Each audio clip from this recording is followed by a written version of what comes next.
Bonjour à tous. Aujourd'hui, on va parler comment est-ce que on peut trouver un emploi en Suisse. Il y a beaucoup de questions par rapport aux recherches d'emploi en Suisse venant de personnes qui sont en France. Aujourd'hui, j'ai invité Camilla, qui est une recruteuse technique basée en Suisse. Elle va nous expliquer le marché en Suisse, comment on se fait la recherche, comment réussir les entretiens. Camilla, bonjour. Est-ce que tu pourras, s'il te plaît, te présenter rapidement ce que tu fais, qui tu es Bien sûr. Bonjour Vérolina, merci beaucoup de m'avoir invité à cet entretien. Et puis brève introduction de moi-même. Du coup, comme tu l'as dit, je suis recruteuse technique basée en Suisse. Actuellement, je travaille dans le recrutement en interne pour une start-up en forte croissance dans le canton de Vaud. Du coup, je suis exposée dans mon quotidien à la recherche de talents techniques spécialisés dans des technologies de pointe, les dernières technologies sur le marché, ce qui rend, qui me donne et qui me permet d'avoir une vue d'ensemble sur les besoins actuels des startups déjà d'une part, et d'une autre part, quelle est l'offre de candidats qui se trouve aussi dans le marché suisse. Est-ce que avec le Covid, il y a du travail? Quels sont les secteurs qui recrutent? Est-ce que tu pourrais un petit peu nous expliquer justement ce qui se passe sur le marché en Suisse et quelles sont les opportunités pour les personnes, par exemple, qui viennent de France? Quels sont les métiers qui recrutent? Bien sûr, bien sûr. Alors, tout d'abord, c'est vrai que dû au Covid, il y a eu quand même des impacts sur le marché. Il y a eu pendant plusieurs périodes de temps des entreprises qui ont un peu baissé leur activité de recrutement ou peut-être se sont focalisées sur des métiers qui étaient prioritaires sur d'autres. Mais on voit quand même qu'il y a une tendance de reprise, surtout dans les métiers techniques. Heureusement, je pense, l'industrie qui est un peu le moins impactée par le Covid. Et puis sûrement je pense qu'il y a pas mal d'opportunités qui sont actuellement sur le marché et il y a aussi une forte concurrence au niveau de talents, non seulement local, mais aussi de talents qui viennent d'autres pays en Europe. Du coup, j'aimerais tout d'abord commencer par introduire un peu la situation géographique de la Suisse parce que je pense que c'est important de comprendre quelle région recherche quel type de talent. Et c'est comme ça que ça facilitera aussi la recherche des candidats et le moyen de cibler les cantons, par exemple, qui sont les plus intéressants en fonction des skills qu'ils peuvent porter. Déjà, il faut savoir qu'il y a 4 langues nationales en Suisse. Une d'entre elles est un dialecte, du coup, on peut le mettre de côté. Du coup, si on se focalise sur les principales, c'est surtout l'allemand, le français et l'italien qui sont recherchés. Si on va dans la partie de zurichoise, par exemple, c'est plutôt le suisse allemand, l'allemand et l'anglais qui vont être recherchés. Dans le canton tessinois, ce sera plutôt l'italien, puisqu'il y a aussi beaucoup de frontaliers. Et finalement, si on se focalise dans la partie française, le français est la langue la plus requise et parfois il y a une variation avec l'anglais, mais plutôt le français qui est demandé. Sur cette base, c'est important de savoir parce que si on décide de focaliser notre recherche dans le marché zurichois, par exemple, et si on ne parle pas allemand, on a de fortes chances de ne pas être considéré lors du processus de recrutement. Après, un deuxième point important que j'aimerais introduire, c'est aussi le fait que l'obtention de permis de travail en Suisse est assez compliquée. Et du coup, les entreprises mettent beaucoup d'accent sur leur recherche d'abord dans le territoire suisse, avec des gens qui ont déjà un permis de travail. Et puis, dans un deuxième temps, vont se focaliser sur des personnes en dehors du territoire suisse, mais qui ont une nationalité européenne, puisque ceci facilite le processus d'obtention d'un permis. Ayant dit cela aussi, il faut savoir que du coup, ça augmente la concurrence par rapport au fait que les candidats locaux sont privilégiés. Les candidats étrangers sont très présents aussi dans le marché et ça augmente du coup la difficulté de trouver un travail en Suisse. Donc, c'est difficile de trouver un travail en Suisse de manière générale. C'est difficile. C'est un marché qui est très sélectif, très compétitif et difficile d'accès, puisqu'il est aussi très attractif. Du coup, évidemment, on a une forte offre de demande et de talent, désolé. Et puis, des fois, on a beaucoup plus d'offres que de demandes, si je peux le dire comme ça. Donc, plus de candidats que d'offres d'emploi. Exactement. Ok. Quelles sont les industries qui recrutent? Oui. Alors, je pense qu'il y a 4 industries qui sont le plus présentes en Suisse. Si on commence par exemple, le pharma ou le chimique, qui est très présent dans la région de Bâle. Après, la partie horlogère, qui est une industrie très présente aussi en Suisse, c'est plutôt du côté de Neuchâtel. Tout le secteur financier banque, c'est plutôt du côté de Genève. Et toute la partie technique, start-up, innovation, se passe dans le canton de Vaud. Alors, lors de la recherche de poste, s'il y a une industrie spécifique que vous ciblez, c'est important de savoir dans quel canton se localise le plus d'entreprises dans cette industrie. Ok. Et quels sont les métiers qui sont recherchés en Suisse principalement?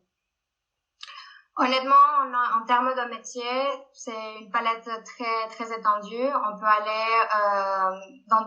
ça couvre vraiment toute la palette de métiers techniques.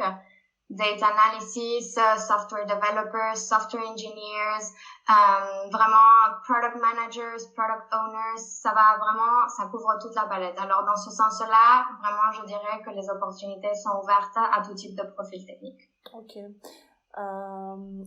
Et donc, pour une personne qui n'a pas de permis en Suisse, quelles sont ses chances, avec quel métier elle pourrait arriver, par exemple, qu'elle aura plus de facilité, on va dire, sur un marché de Suisse? Pour moi, je pense que la partie la plus importante, c'est du coup, réussir à se différencier par rapport à toute cette offre de talents étrangers. Et c'est là on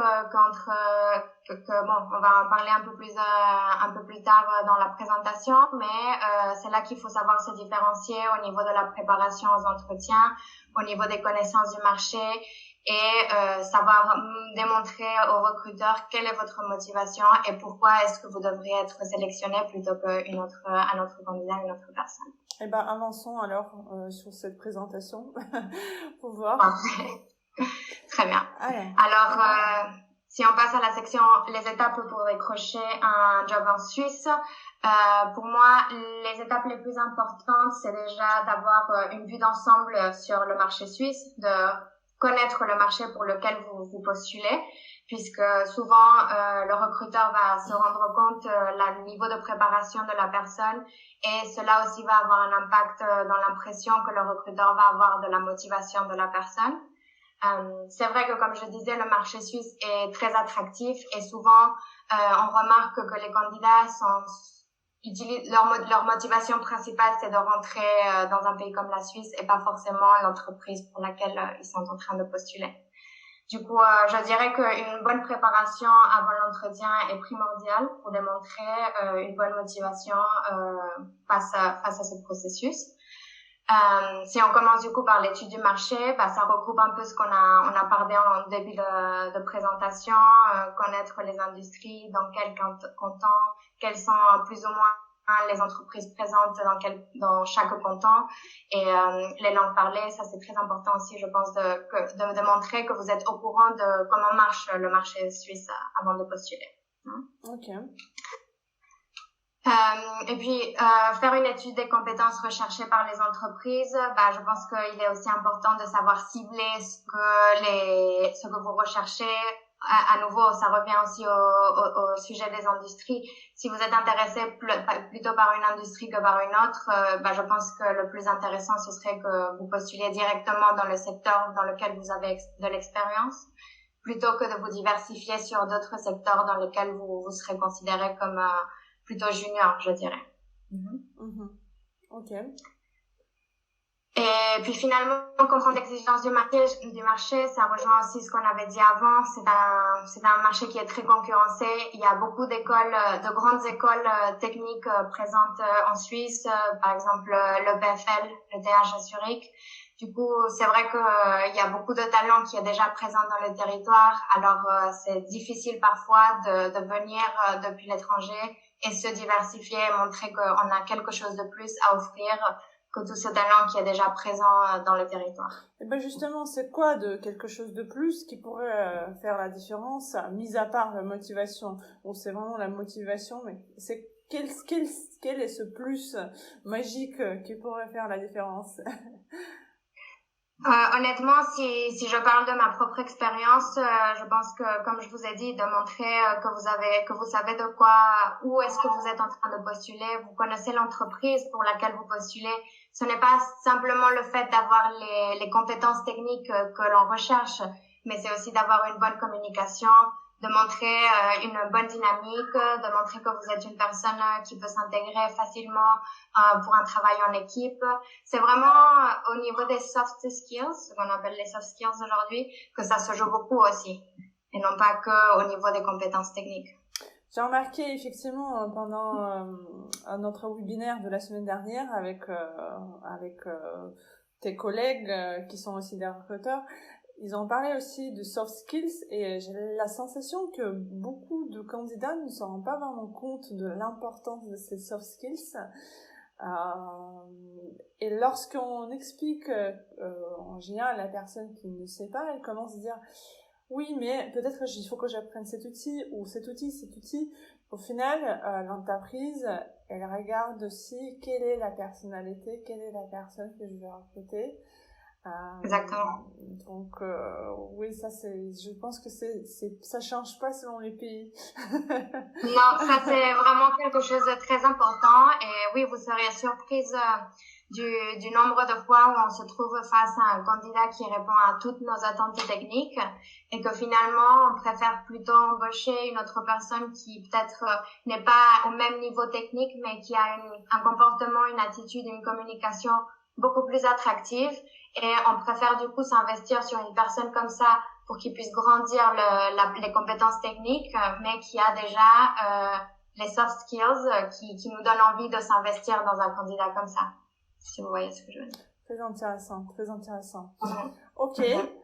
Quels sont d'autres points qu'on doit voir par rapport à l'insertion sur le marché du travail en Suisse?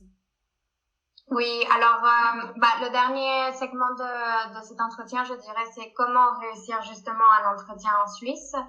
Et puis je dirais que les points clés, bon, ça reprend un peu aussi ce qu'on a déjà commenté auparavant, mais préparation à l'entretien, je dirais que c'est l'étape primordiale avant de commencer quelconque processus. C'est de savoir de quoi quelle est l'entreprise, de quoi s'agit l'entreprise pour laquelle vous postulez, quel est leur produit, quelle est leur industrie, quels sont leurs concurrents, est-ce qu'ils sont présents qu'en Suisse, ils sont à l'international. Recueillir vraiment toutes les informations possibles afin de pouvoir répondre à les questions des recruteurs, parce que souvent on se trouve face à des candidats qui arrivent et on leur pose la question: est-ce que vous avez eu le temps de voir notre site internet, est-ce que vous savez de quoi parle notre produit, et non, ils ont aucune idée, et ça c'est vrai que c'est quelque chose qui refroidit beaucoup le processus, parce qu'on se demande du coup pourquoi est-ce que cette personne postule, si ce n'est que par la liste de compétences techniques. Oui, effectivement. Alors, cette préparation, je pense qu'elle est une étape très importante. Aussi, par rapport à la forme dans laquelle on va présenter notre parcours, parce que ce n'est pas seulement une préparation de connaître une entreprise, mais aussi de nous-mêmes, de savoir comment on va raconter notre historique professionnel, comment est-ce qu'on va vendre notre expérience, comment est-ce qu'on va se mettre en avant. Justement, ça rejoint le fait que c'est un marché très compétitif, et du coup, si on vous demande de vous introduire et que vous faites une introduction en 2 mots, ça va vraiment beaucoup se différencier d'une personne qui s'est préparée, qui a un petit discours en tête et qui sait très bien quels sont les points sur lesquels il doit mettre l'accent lors de l'entretien. Alors, je dirais que c'est autant une préparation par rapport à l'entreprise pour laquelle vous postulez, comme par rapport à vous-même, votre parcours et ce que vous voulez transmettre aux recruteurs lors de l'entretien. Ok, très bien. Et ben justement, est-ce que tu pourras, s'il te plaît, revenir sur les slides de notre offre pour expliquer justement aux candidats ce qu'on fait. Ceux qui nous suivent, donc je présente rapidement. Donc ça c'est ma chaîne. Si vous n'êtes pas encore abonné, je vous invite immédiatement de vous abonner parce que on est en train de développer la chaîne. Comme l'offre justement de préparation aux entretiens, on a déjà lancé cette nouvelle offre pour vous aider à réussir vos entretiens.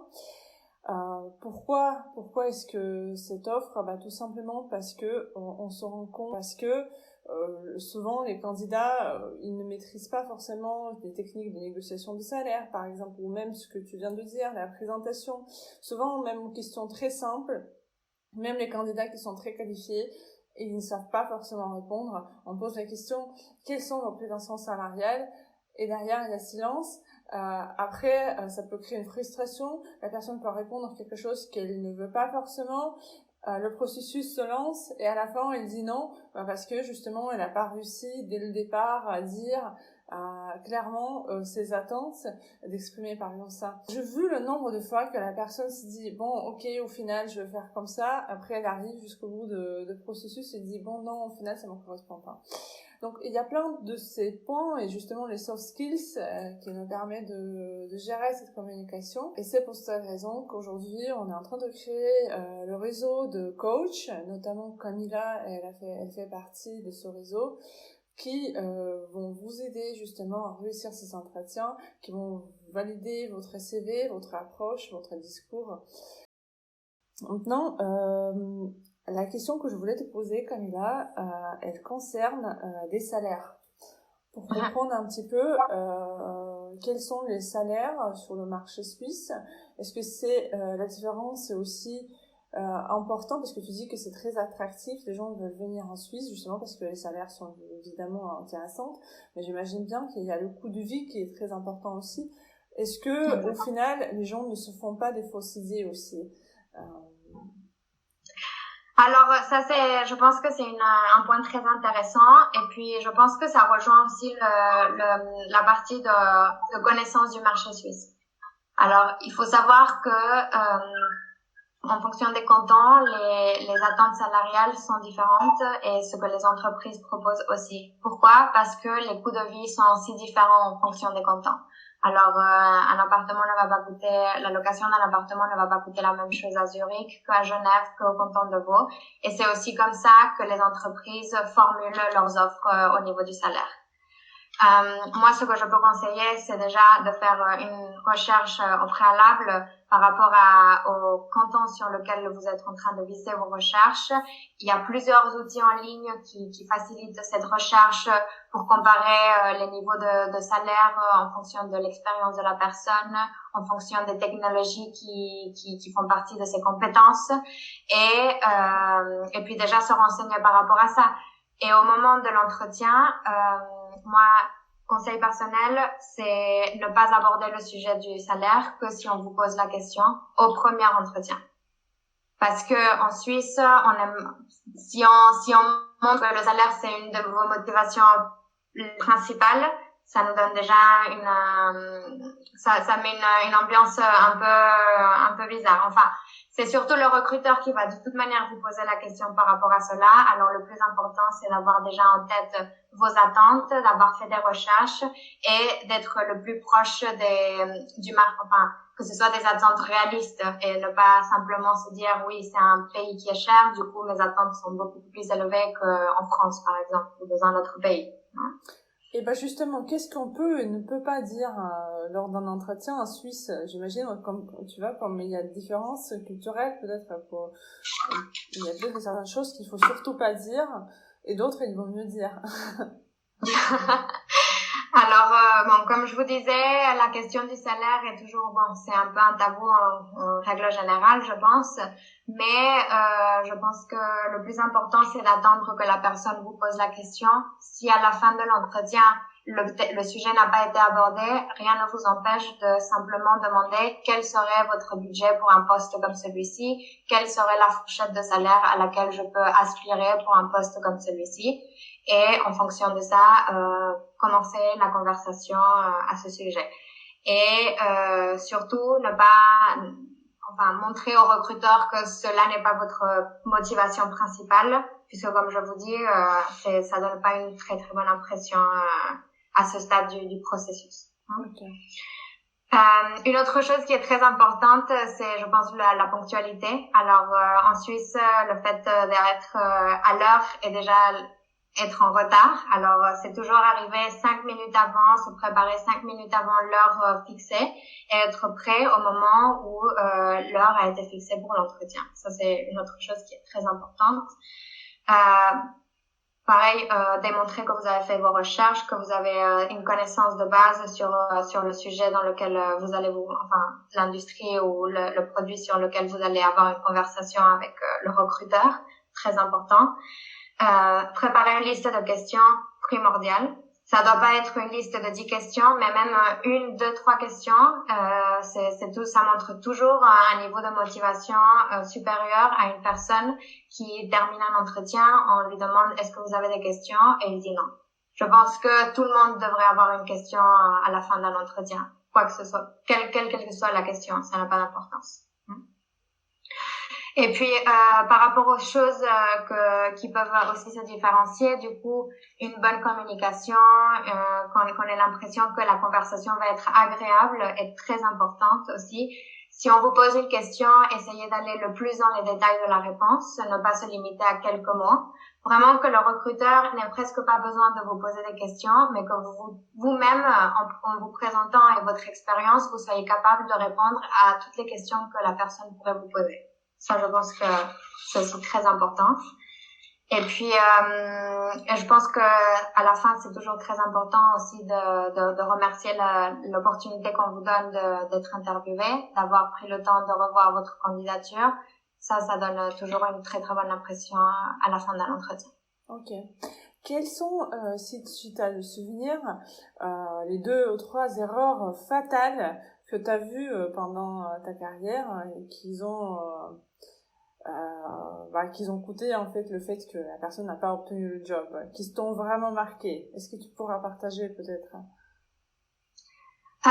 Moi, ce qui me choque le plus, honnêtement, au niveau des entretiens, c'est quand je pose la question aux candidats de quelle est leur connaissance de mon entreprise, quelles ont été les recherches qu'ils ont fait. Si la réponse est je ne sais pas, déjà je comprends que peut-être cette personne elle a envoyé plusieurs candidatures à beaucoup d'entreprises sans vraiment avoir ciblé les recherches et sans vraiment se dire j'ai envie de faire partie de ce projet d'entreprise. Ça, c'est clairement une des premières erreurs.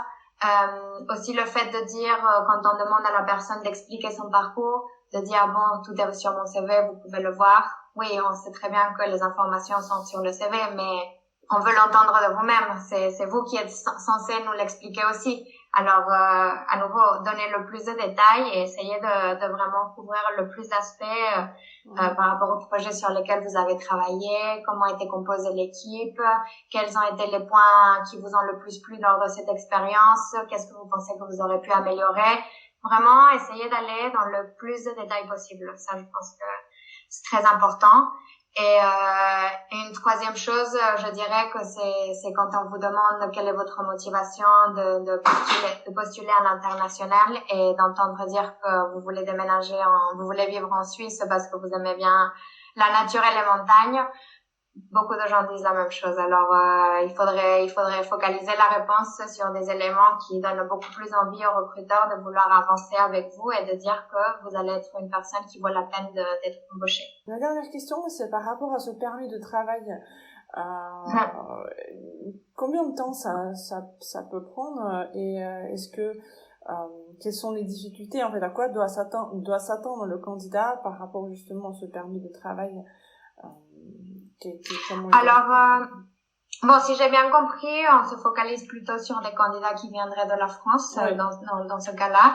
Alors, honnêtement, c'est un processus qui est assez facile si on a un passeport européen. Il faut tout simplement pouvoir obtenir déjà un contrat de travail pour pouvoir faire une demande de permis. Une fois que nous avons un contrat de travail, tout se fait assez facilement et le processus prend maximum 1 mois pour être complété. Mais il n'y a pas vraiment c'est un processus qui est assez facile. Si on est un candidat qui n'a pas une nationalité européenne, c'est un processus qui peut prendre jusqu'à 6 mois et nous n'avons pas la certitude que les autorités suisses vont donner une réponse positive à la fin du processus. Du coup, ça peut être assez frustrant et il y a très peu d'entreprises qui sont prêtes à entreprendre ce type de démarche.